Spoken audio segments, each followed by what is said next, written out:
Bonjour à tous, j'espère que vous allez bien. Aujourd'hui, c'est la question du lundi. Alors, la question qui m'a été posée aujourd'hui, c'est pourquoi être propriétaire? Alors, effectivement, devenir propriétaire, c'est une, si pas la plus grosse phase qui risque de vous arriver dans votre vie, après le mariage, après les enfants et plein d'autres choses, mais c'est une des phases les plus importantes de la vie, le fait d'acheter sa maison. Effectivement, moi je vais faire un petit comparatif avec le fait d'être locataire. Effectivement, il y a les avantages d'être locataire ou propriétaire et des inconvénients d'être locataire ou propriétaire. Un des gros avantages d'être propriétaire par rapport à un locataire, c'est que vous n'êtes pas tenu à un autre propriétaire pour par exemple effectuer des travaux dans votre habitation. Si vous trouvez que le salon est un peu trop petit et la salle à manger un peu trop grande, rien ne vous empêche de faire des travaux afin d'intervertir tout ça. Quand vous êtes locataire, c'est pas possible. Vous ne pouvez pas appeler votre propriétaire en disant écoute, je trouve que le salon est un peu petit, j'aimerais abattre 3 murs pour pouvoir l'agrandir et diminuer la salle à manger. Ça me semble en tout cas un peu complexe. Un des gros autres avantages effectivement d'être propriétaire plutôt que d'être locataire, c'est que ça vous coûte moins cher. Alors oui, étrangement, on est tenu à un crédit hypothécaire, mais il faut savoir que beaucoup de locations sont faites par des propriétaires qui eux-mêmes ont un crédit. Et donc, leur crédit est à rembourser, ils vont louer un peu plus cher pour couvrir ce qu'on appelle le chômage locatif. Ça veut dire qu'à un certain moment, il se peut que la maison ou l'appartement ne soit pas loué et donc il prend ça en considération. Donc le loyer va être un peu plus élevé pour rembourser le crédit et les certains mois où il n'y aura pas eu de location.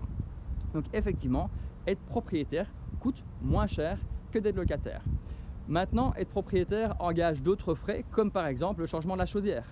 Vous avez une infiltration dans votre toit, tout est à votre charge. Il n'y a pas un propriétaire qui va venir payer les frais pour vous, c'est vous-même qui allez payer tous ces frais-là.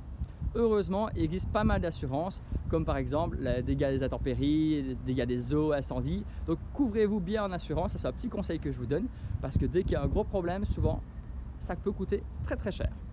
Un autre avantage d'être propriétaire, pour ceux qui ont des enfants et qui souhaitent laisser leur patrimoine, si vous êtes locataire, vous laissez rien. Rien. Alors que si vous êtes propriétaire et souvent la maison, après un certain âge, elle est payée, vous leur laissez votre patrimoine, donc vous leur laissez un tremplin dans la vie parce qu'effectivement ils vont pouvoir soit conserver la maison familiale ou la revendre et c'est ce qui va leur permettre eux d'avoir vraiment un tremplin pour pouvoir investir sur d'autres projets. Un gros avantage également d'être propriétaire, c'est que vous pouvez commencer avec une plus petite maison, une maison plus modeste et après 5 ou 10, 15 ans, la faire réévaluer et racheter peut-être la maison de vos rêves. Parce qu'au début, acheter la maison de ses rêves, c'est peut-être un peu cher et peut-être difficilement accessible. Quand vous avez déjà remboursé une maison pendant 5 à 10 ans, effectivement, vous avez constitué un capital qui a une certaine valeur et vous allez pouvoir le remettre en caution, en garantie pour un nouveau bien ou même si vous souhaitez le revendre pour acheter autre chose.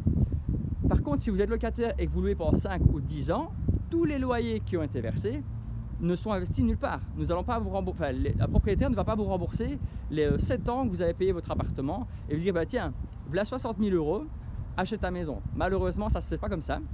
Donc être propriétaire, il y a énormément d'avantages. J'ai d'ailleurs fait un petit article sur mon blog, sur donc laurentschmitz.be. Il y a un blog et il y a justement un petit comparatif, le fait d'être propriétaire et d'être locataire. Je vous invite à vous y rendre. Et entre temps, si vous avez d'autres questions pour la question du lundi, n'hésitez pas à la laisser en commentaire ou de m'envoyer un message privé et j'y répondrai un autre lundi. Je vous souhaite une bonne journée et une bonne semaine. À bientôt.